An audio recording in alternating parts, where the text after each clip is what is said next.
এবার কি তাহলে সংসদে এফসিআরএ বিল পাশ হতে চলেছে? সেরকমই কিন্তু খবর পাওয়া যাচ্ছে সূত্রের মাধ্যমে। কারণ আগামীকাল সংসদে এই বিল পেশ করার একটা সম্ভাবনা প্রবল হয়ে উঠেছে। আর এই যে এফসিআরএ বিল, এই ব্যাপারটা কি, এই নিয়ে অনেকের মনে প্রশ্ন ওঠে যে এফসিআর বিলটা আর এ বিলটা কি জিনিস। এই বিলটা হচ্ছে, আমি খুব সূক্ষ্ম বাংলায় আপনাকে বোঝানোর চেষ্টা করছি, যে বিদেশ থেকে যে ফান্ডিং এনজিওর মাধ্যমে ভারতবর্ষের আসে এবং সেই টাকাগুলো বিদেশিরা এই বলে পাঠায় যে ভারতবর্ষে বিভিন্ন জনকল্যাণমূলক কাজ করার জন্য তারা সেই টাকাগুলোকে দিয়ে থাকে। কিন্তু সেই টাকা কিভাবে ব্যবহার হয় বা না হয়, সেই টাকার ভিত্তিটা কি, সেই টাকা কোথায় যায়, এ নিয়ে কিন্তু কোনো হিসাব কিতাব সরকারকে সেই এনজিও সংস্থাগুলো দেয় না। এবং সূত্রের খবর অনুসারে সরকার এই ব্যাপারে খোঁজ খবর নিয়ে জেনেছে যে এই টাকার একটা বৃহত্তর অংশ ধর্মান্তরণ, মানে হিন্দু ধর্ম থেকে খ্রিস্টান ধর্মে পরিবর্তন করার উদ্দেশ্যে ব্যয় করা হয়।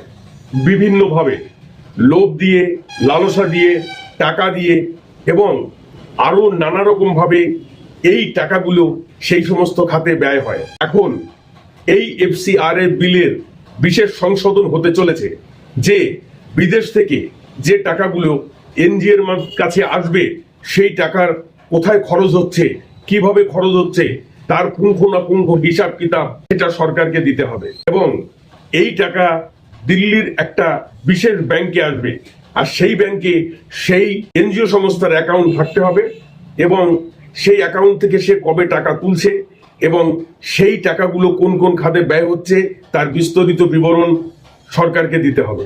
এই নিয়ে উঠেছে জোর জল্পনা, যে এলাকায় ভারতবর্ষের বিভিন্ন রাজ্যে যেখানে যেখানে খ্রিস্টান লোক বেশি, ঈসাই লোক বেশি, কারণ তাদেরকেও ধর্মান্তরণ করেই তাদের হিন্দু থেকে ঈসাইতে পরিণত করা হয়েছে, সেই সমস্ত জায়গায় আরো বেশি মাথা খারাপ হয়ে যাচ্ছে সকলের। অনেক খ্রিস্টান পাদ্রীরা একসাথে মিলে সরকারের প্রতিনিধি মণ্ডলের সঙ্গে দেখা করেছেন।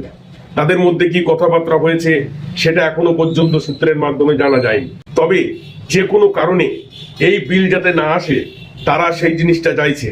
কারণ এই বিল যদি আসে তাহলে তাদের অনেকেরই অসুবিধা হবে, বিভিন্ন আয় ইনকাম থেকে তারা বঞ্চিত হবে এবং ধর্মান্তরের কাজটা স্লো হয়ে যাবে বা মোটেই হবে না। এটা একটা বিরাট বিষয়।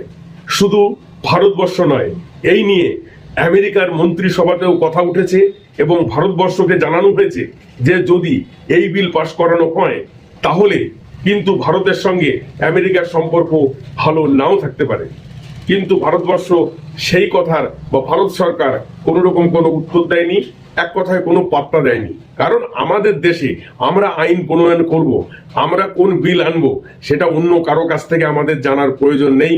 ভারতের বিদেশ মন্ত্রক সূত্রে সেই ধরনেরই খবর এসেছে। তাই এই যে বিলটি পাশ হওয়ার জন্য এখানে 1/3 বহুমত থাকার দরকার নেই, এখানে বহুমত হতে হবে নর্মাল বহুমত, মানে সংসদে যতগুলো এমপি তারা উপস্থিত থাকবেন তাদের বেশিরভাগ যেদিকে ভোট দেবে সেইভাবে বিল পাস হবে। প্রসঙ্গত উল্লেখ করে রাখি, এখানে অবশ্যই এনডিএর এমপির সংখ্যা ইউপিএর থেকে অনেক বেশি, মানে ইন্ডি জোট থেকে অনেকটা বেশি আছে। তাই এই বিল সহজেই পাস হয়ে যাবে। এই নিয়ে বিরোধী পক্ষেও নানা জনের নানা মত উঠেছে এবং তারা এই ব্যাপারটিকে বাধা দেওয়ার একটা চেষ্টা করবে বলে মনে করা হচ্ছে। কিন্তু বাধা দিলেও তো হবে না, সংখ্যা তো আছে, এমপির সংখ্যা অবশ্যই আছে এনডিএর কাছে, তাই বিলটি পাস হয়ে যাবে।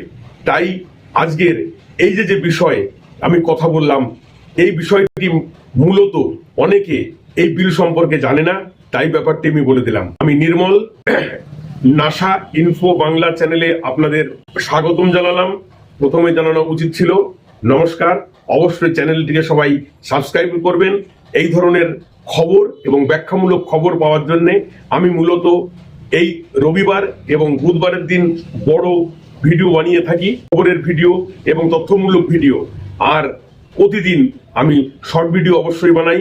তাই অবশ্যই সাবস্ক্রাইব করবেন। ধন্যবাদ সকলকে।